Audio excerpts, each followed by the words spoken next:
தக்கலையில் கன்னியாகுமரி தொகுதி காங்கிரஸ் வேட்பாளர் விஜய் வசந்தை ஆதரித்து அமைச்சர் உதயநிதி ஸ்டாலின் பிரச்சாரம் மேற்கொண்டு வருகிறார். அதனை பார்க்கலாம். அதற்காக தான் நம்மளுடைய மாநில உரிமைகள்லாம் மீட்கணுங்கிறதுக்காக தான் இந்த பிரச்சாரத்துடைய நோக்கம். அதுக்கு தான் நான் சொல்றேன், நம்ம தலைவர் யார பிரதமரா முடிவெடுக்கிறாங்களோ, தமிழ்நாட்டு மக்கள் நீங்க யார பிரதமரா முடிவெடுக்கிறீங்களோ, தமிழ்நாட்டு மக்களுக்கு யார் நல்ல நிதி உதவி செய்வாங்களோ, நம்முடைய மாநில உரிமைகள்லாம் மீட்டு நமக்கு யாருக்கு தருவாங்களோ அவங்க பிரதமரா உட்கார வைக்கணும்னா, தேர்ந்தெடுக்கணும்னா 40க்கு 40 தொகுதி நம்ம ஜெயிச்சே ஆகணும். நான் கிட்டத்தட்ட 18 நாள் பிரச்சாரம் தொடர்ந்து பிரச்சாரம் பண்ணி 31 தொகுதி முடிச்சு 32வது தொகுதியா இன்னைக்கு கன்னியாகுமரிக்கு வந்திருக்கேன். நான் 100% சொல்றேன், நான் சென்ற இடமெல்லாம் வரவேற்பு, எழுச்சி, மக்களுடைய வரவேற்பு எல்லாமே இருக்கு. நான் நிச்சயமா சொல்றேன், இதுவரைக்கும் நான் வந்து பயணம் செஞ்ச பிரச்சாரம் செஞ்ச அந்த 31 தொகுதியிலேயும் நம்முடைய மதச்சார்பற்ற முற்போக்கு கூட்டணி, இந்தியா கூட்டணி ஜெயிக்க போவது உறுதி. அதுல கன்னியாகுமரி மாவட்டம் முதல் இடத்துல இருக்கணும், அதிகமான வாக்கு வித்தியாசத்தில் ஜெயிக்க வைக்கணும். நீங்க சொல்லிருக்கீங்க குறைஞ்சது 3 லட்சம் வாக்கு வித்தியாசத்துல திரு விஜய் வசந்த் அவர்கள் ஜெயிக்க வைக்கணும். ஜெயிக்க வைப்பீங்களா? தலைவர் அவர்கள் சொன்னதை செய்வார். அதுக்கு ஒரு எடுத்துக்காட்டு சொல்றேன். முதலமைச்சர் அமர்ந்தார், அப்ப கடும் நிதி நெருக்கடி, உங்களுக்கு தெரியும், கோவிட் பெருந்தொற்று, 2வது அலை, செகண்ட் வேவ், பாதி நிதி கிட்டத்தட்ட 5 மாசம் கோவிட் விரட்டுறதுலயே நமக்கு போயிடுச்சு. தலைவர் அவர்கள் தான் விழிப்புணர்வு ஏற்படுத்தி கோவிட் ஊசி போட்டாதான் கொரோனாலையும் தப்பிக்க முடியும்னு ஊசி போட்டுட்டு கோயம்புத்தூர்ல ஒரு மருத்துவமனைக்கு போய் மருத்துவமனை வார்டுக்குள்ள போய் பிபி கிட் போட்டுக்கிட்டு அந்த கோவிட் நோயாளிகளுக்கு தரமான மருத்துவ வசதி தரப்படுதான்னு இந்தியாவிலே ஆய்வு செஞ்ச முதல் தைரியமான முதலமைச்சர் நம்முடைய தலைவர் அவர்கள். உங்களுக்கு ஞாபகப்படுத்த தேவை. அதே மாதிரி முதலமைச்சராகி முதல் கையெழுத்து போட்டாரு, தேர்தல் வாக்குறுதி கொடுத்தாரு.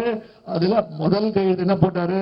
தேர்தல் வாக்குறுதி, தேர்தல் சொன்ன மாதிரி பெட்ரோல் 3 ரூபாய் கம்மி பண்றேன்னு சொன்னார். கம்மி பண்ணாரா இல்லையா? முதல் கையெழுத்தை பெட்ரோல் லிட்டருக்கு 3 ரூபாய் கம்மி பண்ணார். அதே மாதிரி 2வது திட்டம், இங்க மகளிர் வந்திருக்கீங்க, உங்களுக்கு தெரியும், நீங்க பயன்படுத்துற திட்டம் தான் முக்கியமான திட்டம்.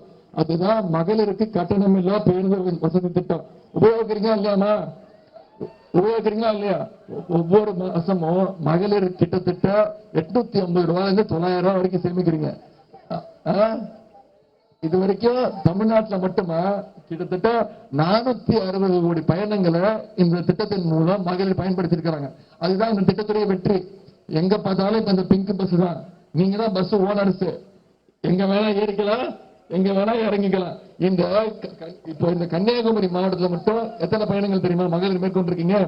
கிட்டத்தட்ட 21 கோடி பயணங்களை கன்னியாகுமரி மாவட்டத்தில் மட்டும் இந்த மகளிருக்கு கட்டணம் இல்லா பேருந்து திட்டத்தின் மூலம் பயன்படுத்திருக்கீங்க.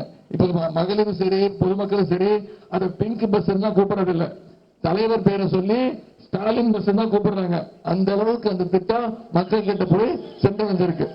அதே மாதிரி இன்னொரு திட்டம் கொண்டு வந்தார் தலைவர் அவர்கள். பெண்கள் படிக்க வேண்டும், பெண்கள் வீட்டில் இருக்கக்கூடாது, வெளில பள்ளிக்கூடத்துக்கு வர வேணும், பள்ளிக்கூடத்துக்கு வந்தா மட்டும் பத்தாது, கல்லூரிக்கு போய் படிக்க வேணும்னு அரசு பள்ளியில 1ஆம் வகுப்புல இருந்து 12ஆம் வகுப்பு வரைக்கும் படிச்சுட்டு கல்லூரிக்கு போனா, அது அரசு கல்லூரி இருந்தாலும் சரி, தனியார் கல்லூரி இருந்தாலும் சரி, கல்வி ஊக்கத்தொகையாக மாசம் 1000 ரூபாய் நம்முடைய கழக அரசு வழங்கிட்டு இருக்கு.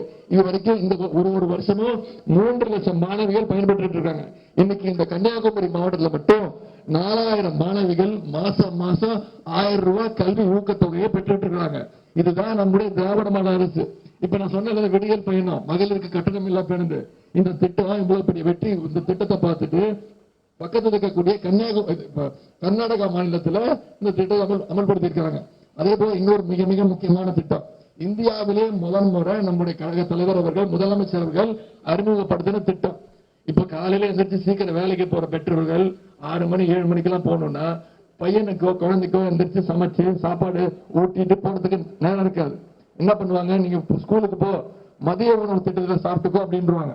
ஆனா நமக்கு முழுக்க முழுக்க கவலையாவே இருப்பாங்க, பையனை வெறும் வயிற்றுல அம்சமே, சாப்பிட்டானா, பசி மயக்கத்தில் இருப்பானே, தூங்கிட்டானா, கிளாஸ் ரூமுக்கு போனானா. ஆனா அதை போக்குறதுக்காக நம்முடைய தலைவர் அவர்கள் கொண்டு வந்த திட்டம் தான் முதலமைச்சருடைய காலை உணவு திட்டம்.